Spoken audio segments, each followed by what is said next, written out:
بسم اللہ الرحمن الرحیم۔ السلام علیکم۔ پرانے وقتوں کی بات ہے کہ کسی ملک پر ایک بادشاہ حکومت کرتا تھا۔ بادشاہ کی خاندان میں ملکہ اور اس کی بیٹی تھی۔ ملکہ کی خوبصورتی کی چرچے دوسرے ملکوں میں ہوتی تھی۔ دور دور کی ملکوں سے شہزادیاں اس ملکہ کی خوبصورتی دیکھنے کے لیے آتی تھیں، اور ملکہ کی خوبصورتی کا اثر اس کی بیٹی پر بھی تھا، اور بادشاہ کی بیٹی بھی ملکہ سے خوبصورتی میں کم نہ تھی۔ ایک رات بادشاہ نے خواب میں دیکھا کہ ملکہ بادشاہ کی وزیر کے ساتھ جسمانی تعلقات کر رہی ہے۔ بادشاہ کی دہشت سے آنکھ کھل گئی، کیونکہ بادشاہ ملکہ سے بے انتہا پیار کرتا تھا۔ بادشاہ کا چہرہ اترا ہوا تھا، اور بادشاہ اس دن دربار میں بھی نہیں آیا تھا۔ بادشاہ نے اپنے کمرے میں اپنے دوسرے وزیر کو بلایا اور اس سے کہا کہ کسی تجربہ کار مفسر کو بلاؤ اور میرے کمرے میں بھیج دو۔ بادشاہ کی حکم کی تعمیل ہوئی اور ایک مفسر کو بادشاہ کی کمرے میں لایا گیا۔ بادشاہ نے کمرے کا دروازہ بند کر دیا، اور اب کمرے میں صرف بادشاہ اور مفسر موجود تھے۔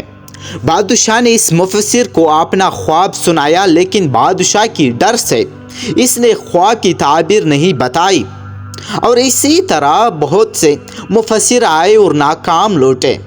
آخرکار بادشاہ بہت پریشان ہوا، لیکن اس بات کا ذکر ملکہ سے نہیں کیا۔ ایک دن بادشاہ پریشانی کی حالت میں قافلے کے ساتھ کہیں جا رہا تھا، تو بادشاہ کی نظر ایک بزرگ پر پڑی جو ایک گھنے درخت کے نیچے کتابوں کا مطالعہ کر رہا تھا۔ بادشاہ نے سپاہیوں کو حکم دیا کہ اس بزرگ کو میرے پاس لے آؤ۔ جب بزرگ و بادشاہ سلامت کے پاس لایا گیا تو بادشاہ نے اسے کہا، تمہاری عمر اور حالت بتا رہی ہے کہ تم اہل علم ہو، اور کیا تم اپنے علم سے بادشاہ کی خدمت کر سکتے ہو؟ بزرگ نے جواب دیا، جی بالکل حضور، آپ کا حکم۔ بادشاہ اس بزرگ کو لے کر محل پہنچا اور اسے ساری صورتحال سے آگاہ کیا۔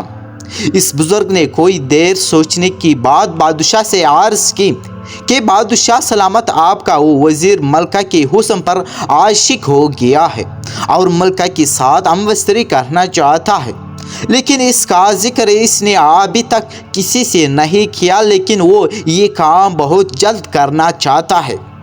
بادشاہ کو اس بات کا علم ہوتے ہی اس وزیر پر بہت غصہ آیا، اور اس نے اپنے دوسرے وزیر کو حکم دیا کہ اس وزیر کو پھانسی دی جائے۔ لیکن اس بزرگ نے کہا، بادشاہ سلامت، آپ ٹھنڈے دماغ سے کام کریں، کیونکہ اگر آپ نے وزیر کو ایسے ہی پھانسی کی سزا دی تو آپ کی بہت بدنامی ہوگی، اور رعایا پر بھی آپ کا غلط تاثر پڑے گا، کیونکہ رعایا حقیقت سے بے خبر ہے۔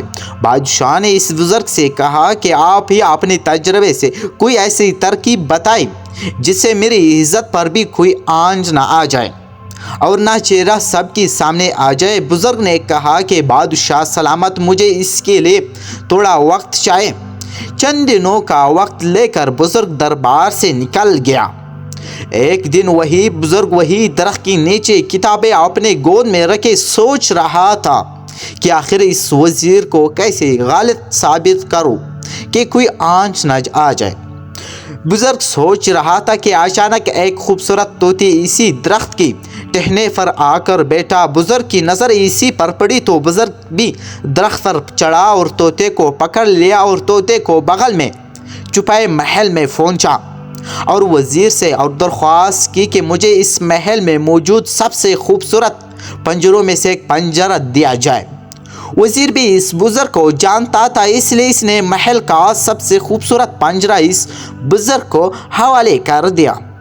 دربار لگا اور بادشاہ سلامت لوگوں کی مسائل حل کر رہا تھا۔ بزرگ دربار میں داخل ہوا اور کہا، بادشاہ سلامت، کہ میں ایک بہت قیمتی تحفہ آپ کے لیے لے آیا ہوں۔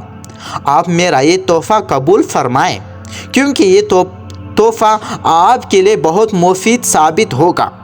بادشاہ نے پوچھا، آخر اس طوطے میں کیا خوبی ہے؟ بزرگ نے جواب دیا، بادشاہ سلامت، یہ طوطا ارجمے کو آپ کی جان و عزت کی دشمن کا نام بتائے گا۔ بادشاہ یہ سن کر بہت خوش ہوا اور ملکہ بھی اس طوطے کی بہت تعریفیں کی۔ لیکن وہ ملکہ کا عاشق وزیر سن کر یہ باتیں ساری اس کے پہروں سے زمین نکل گیا اور وہ سوچنے لگا کہ آخر اس طوطے کو کیسے مارا جائے۔ اب بزرگ نے بھی بادشاہ سلامت کو طوطا تحفے میں دینے کا مقصد بھی بتا دیا۔ دوسری وزیر کو حکم دیا اس طوطے کو مہر کے باغچے میں رکھ دو۔ اس کے بعد بادشاہ بزرگ اور چند سپاہی کڑے اس طوطے پر نظر جمائے بیٹھ گئے۔ جب آدھی رات کا وقت ہوا تو ملکہ کا عاشق وزیر چمکتا ہوا خنجر لے کر اس طوطے کی پنجرے کے اوپر پہنچ گیا اور جیسے ہی طوطا پر وار کرنے لگا تو بادشاہ کی سپاہی نے اسے ہاتھوں رنگ پکڑ لیا، اور یہ سارا بادشاہ اور بزرگ یہ سارا منظر دیکھ رہے تھے۔ اور بزرگ نے بادشاہ کو بتایا کہ یہ وزیر ڈر گیا تھا کہ یہ طوطا جمعے کے دن اس کا نام نہ لے لے، کیونکہ یہ ملکہ کی عزت کا دشمن ہو گیا تھا، لیکن حقیقت میں یہ طوطا یہ عام طوطا ہے، میں نے یہ صرف یہ چال چلی تھی۔ بادشاہ اس بزرگ کے عقل مندی سے بہت خوش ہوا اور اس وزیر کی جگہ اسے اپنا نیا وزیر مقرر کر لیا، اور بادشاہ نے سپاہی کو حکم دیا کہ اس وزیر کو قتل کر دیا جائے۔ دوستو، اگر آپ لوگوں نے میرے ویڈیو کو لائک نہیں کیا تو میرے ویڈیو کو لائک کر کے چینل کو سبسکرائب کر لیجیے۔ شکریہ۔